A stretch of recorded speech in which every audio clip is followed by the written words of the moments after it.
Hello student, आपका हमारे इस यूट्यूब चैनल पे स्वागत है। आज हम क्लास 12 के बेसिक कॉन्सेप्ट्स ऑफ गुडविल के बारे में बताएंगे। यदि आपको ये वीडियो अच्छा लगे तो आप दोस्तों के साथ शेयर कीजिएगा, लाइक कीजिएगा और हमारे इस चैनल को सब्सक्राइब कीजिएगा। तो चलिए स्टार्ट करते हैं। सबसे पहला टॉपिक है basic meaning of goodwill. Goodwill यानी ख्याति क्या है? गुडविल व्यापार की लाभार्जन क्षमता को बढ़ाता है। बिजनेस में मालिक ने जो पैसा लगाया उसके बदले जो एक्स्ट्रा उसको प्रॉफिट मिलता है उसे कहते हैं गुडविल। गुडविल एक इंटेंजिबल असेट होता है जिसे अपन लोग देख नहीं सकते हैं, लेकिन इसका मूल्यांकन अपन लोग कर सकते हैं। इसलिए ख्याति को आप डिस्क्राइब तो कर नहीं सकते हैं, लेकिन ये बता सकते ख्याति जो मालिक द्वारा जो व्यापार में पैसा लगाया गया उससे जो एडिशनल प्रॉफिट जो प्राप्त होता है उसे गुडविल कहते हैं। आप गुडविल क्लासिफिकेशन ऑफ गुडविल, ये दो टाइप की होती है। एक होता है आपका परचेस ऑफ गुडविल। इसका मतलब होता है, परचेस ऑफ गुडविल का मतलब होता है आपने एक बिजनेस को खरीद के एक्स्ट्रा उसको गुडविल दिया। जैसे for example purchase of goodwill में आपने एक बिजनेस को आपने 5 लाख में परचेस करा। कितने में? 5 लाख। लेकिन उसके बदले आपको बिजनेस में से असेट को 2 लाख रुपए मिला और लाइबिलिटीज आपकी 3 लाख, लाइबिलिटी से 1 लाख रुपए। तो एक्स्ट्रा जो आप पेमेंट कर रहे हैं वो गुडविल है। जैसे गुडविल, परचेस ऑफ गुडविल कैसे निकालेंगे? जैसे आपकी असेट्स मिला आपको 2 लाख रुपए, उसमें से आपने लाइबिलिटीज घटा दी 1 लाख। 1 लाख घटा दी तो टोटल बची 1 लाख। 1 लाख में से आपने परचेस और कितने में खरीदा आपने बिजनेस को? 5 लाख में। तो 4 लाख रुपए आपको एक्स्ट्रा गुडविल देना पड़ा। इसको बोलते परचेस ऑफ गुडविल। ठीक है, यानी एक्स्ट्रा असेट्स कम, लाइबिलिटीज पेमेंट ज्यादा करना पड़ रहा है, तो इसे परचेस ऑफ गुडविल कहते हैं। फॉर एग्जाम्पल इसको जनरल एंट्री से कैसे समझाएंगे? जैसे मान लीजिए असेट्स अकाउंट DR, ये बिजनेस में आया, असेट्स अकाउंट DR ये आपका 1 लाख रुपए मान लो।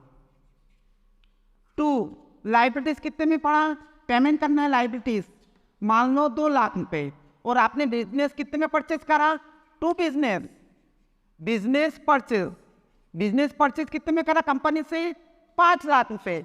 तो टोटल आपको पेमेंट कितना करना पड़ा है? 7 लाख। लेकिन असेट्स आपको कितनी मिली? 1 लाख रुपए। तो 6 लाख रुपए जो एक्स्ट्रा आपने पेमेंट करा उसको क्या कहेंगे? गुडविल। ये आपका पहला type goodwill, purchase of goodwill. यानी असेट्स का पेमेंट ज्यादा करना पड़ा तो जो एक्स्ट्रा जो पेमेंट करा उसे कहते हैं परचेस ऑफ गुडविल। दूसरा मेथड है एक सेल्फ जनरेट गुडविल, दूसरा सेल्फ जनरेट गुडविल। इसका मतलब क्या होता है? व्यापारी द्वारा स्वयं अर्जित करा गुडविल। कैसे? जैसे मान लीजिए उस मालिक की व्यवहार अच्छा हो, वहां के वर्कर अच्छे हो, प्रोडक्ट की जो क्वालिटी अच्छी हो, प्राइस अच्छा हो, और वह बिजनेस ऐसे जगह पे स्थापित हुआ जो कस्टमर को आने जाने में कोई परेशानी नहीं हो, तो उस सेल्फ के कारण, सेल्फ उसको बोलते सेल्फ जनरेट। इसको बिजनेस में अपन लोग दिखाते नहीं है ये, लेकिन इसको अपन लोग शो नहीं कर सकते हैं। लेकिन परचेस ऑफ गुडविल को बिजनेस की बैलेंस शीट में दिखाया जाता है, लेकिन उसको जितना जल्दी हो सके उसको रिटर्न अप करना पड़ता है। लेकिन सेल्फ जनरेट बिजनेस को गुडविल में बुक में नहीं दिखाया जाता है। ये हो गई आपकी गुडविल। क्या था मैंने आपको बताया, क्लासिफिकेशन ऑफ गुडविल 2 टाइप की होती है, वो मैंने बताया। अब causes of origin of goodwill, ख्याति उत्पन्न होने के क्या कारण है? ख्याति उत्पन्न होने के बहुत सारे कारण है। सबसे पहला बिजनेस की स्थिति, व्यापार की स्थिति यानी लोकेशन ऐसे जगह पे स्थापित है कि कस्टमर वहां से इजी से जा सकता है। मेन ऐसे बिजनेस ऐसी जगह पे लोकेटेड है कि वहां पर कस्टमर आसानी से आ सकता है, जा सकता, माल खरीदने में उसको कोई परेशानी नहीं हो, तो उसको बोलते हैं व्यापार की लोकेशन बिजनेस। दूसरा है किस कारण उत्पन्न होता है, क्वालिटी अच्छा देता है यानी प्राइस कम, क्वालिटी अच्छी हो, उस कारण भी गुडविल उत्पन्न होता है। तीसरा है व्यापारी की जो बिजनेसमैन है, वहाँ के जो कर्मचारी है, वहाँ का उनकी बिहेवियर बहुत अच्छे हैं, यानी उनका आचरण वगैरह बहुत अच्छे हैं, कस्टमर के साथ अच्छा व्यवहार करता है, बातचीत अच्छा करता है, तो क्या करता कस्टमर उसके दुकान के प्रति आकर्षित होते हैं। उसके बाद व्यापारिक जो ऑनर है या पार्टनर है, उनका नेचर बहुत अच्छा है, सद्व्यवहार है, बहुत अच्छे कस्टमर के साथ बातचीत करते हैं, उस कारण भी कस्टमर आगे जाता है, उस कारण भी गुडविल उत्पन्न होता है। नेक्स्ट, फर्म की जो पर्सनल कैपेबिलिटी है, मतलब फर्म की दुकान की प्रतिष्ठा, नाम पहचानते लोग, उस कारण भी ख्याति उत्पन्न हो सकता है। तीसरा अपन लोग पढ़ रहे हैं need for valuation of goodwill in partnership. ख्याति की मूल्यांकन करना क्यों आवश्यक है, किस लिए जरूरी है। सबसे पहला है फर्म के पुस्तकों में अपनों को जो एडजस्ट करना है, प्रॉफिट को एडजस्ट करने के लिए भी अपन लोग ख्याति का मूल्यांकन करना आवश्यक होता है। दूसरा, जब कोई नया पार्टनर आता है, उस समय भी अपनों को ख्याति का मूल्यांकन करना जरूरी है। या कोई पार्टनर की प्रॉफिट शेयरिंग रेशियो चेंज हुआ है या चेंज करना चाहता है, पहले प्रॉफिट शेयरिंग रेशियो ये था, अब वो नया ये करना चाहता है, तो वो उस हिसाब से अपन लोग, उस कारण भी अपन लोग ख्याति की मूल्यांकन करना जरूरी है। या कोई फर्म में नया पार्टनर आ रहा है, उसके लिए भी ख्याति का मूल्यांकन करना जरूरी है।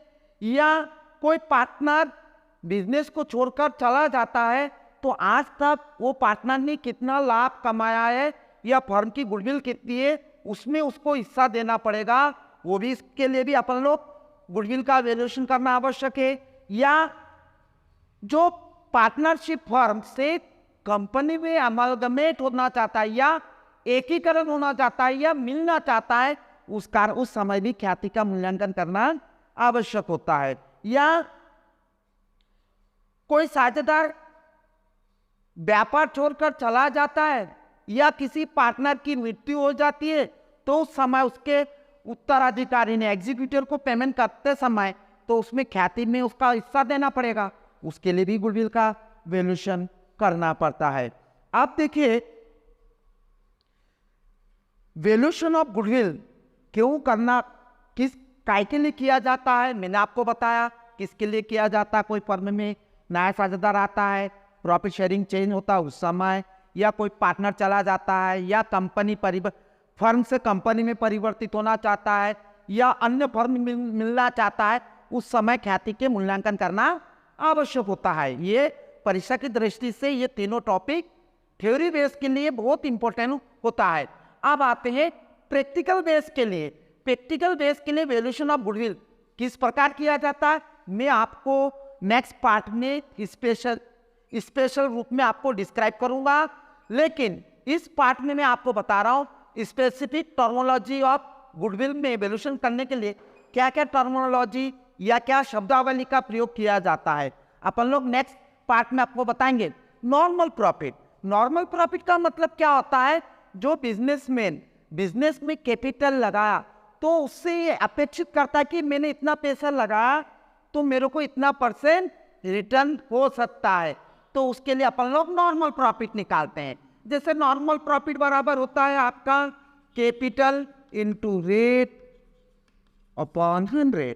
मान लीजिए उसने कैपिटल 1 लाख रुपए लगाया, कितना लगाया, और उसमें मान लो उसको 10% प्रॉफिट लेना, कितना %, तो उसकी नॉर्मल प्रॉफिट कितनी हुई, 10,000 रुपये, यानी वो चाहता है 10% मेरे को प्रॉफिट हो, तो कितना कैपिटल इन्वेस्टमेंट करा, 1 लाख रुपए। तो नॉर्मल प्रॉफिट का मतलब जो बिजनेसमैन द्वारा बिजनेस में कैपिटल इन्वेस्टमेंट किया जाता है, उससे एक्सपेक्ट करता है कि इतना मैंने कैपिटल लगाया तो मेरे को इतना प्रॉफिट होने वाला है, इतना % प्रॉफिट होने वाला है, तो उसको बोलते हैं नॉर्मल प्रॉफिट। मैं इसका प्रैक्टिकल आपको डिस्क्राइब करके बताऊंगा अलग से। फिर दूसरा होता है, ये प्रयोग करेंगे गुडविल निकाल लेते समय, एक्चुअल प्रॉफिट। एक्चुअल प्रॉफिट का मतलब होता है कि वर्ष में बिजनेस में कितना प्रॉफिट कमाया। जैसे मान लीजिए 2006 में उसने 10,000 रुपये प्रॉफिट कमाया, 2007 में उसने 20,000 प्रॉफिट कमाया, 8 में इस प्रकार 2008 में इतना प्रॉफिट कमाया। ये इसको बोलते हैं actual profit. Actual profit calculate करते समय भी आपको इसकी भी कुछ रूल रेगुलेशन है, मैं आपको नेक्स्ट वीडियो में विस्तार से समझाऊंगा। इसके बाद होता है एवरेज प्रॉफिट। एवरेज प्रॉफिट का मतलब होता है, ये जैसे मान लीजिए उसने 5 साल का प्रॉफिट कमाया, 5 साल की प्रॉफिट मान लीजिए 5 लाख रुपए कमाया। कितना कमाया? 5 लाख रुपए मान लीजिए 5 साल की प्रॉफिट लगा। और तो एवरेज प्रॉफिट कितना कमाया? ये 1 लाख रुपए, यानी पर ईयर उसने कितना कमाया? पर ईयर या पर एनम उसने 1 लाख रुपए कमाया। इसको बोलते हैं एवरेज प्रॉफिट।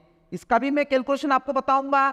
तीसरा, चौथा मेथड है सुपर प्रॉफिट। क्या टर्मिनोलॉजी, ये सब गुडविल की वैल्यूएशन में काम आएगा और ये आपका इसका मीनिंग आना आपको चाहिए। क्यों? क्योंकि आप इसके बाद के 3rd lesson, 4th lesson, 5th lesson उसमें गुडविल का वैल्यूएशन करना बहुत इंपॉर्टेंट है। बिना गुडविल से वैल्यूएशन करे आप प्रश्नों को हल नहीं कर सकते हैं। इसलिए आपको ये जो लेसन मैंने आपको डिस्क्राइब से समझा रहा हूं, इसको आप स्पेशली और एक बार आप देखिएगा, ठीक है।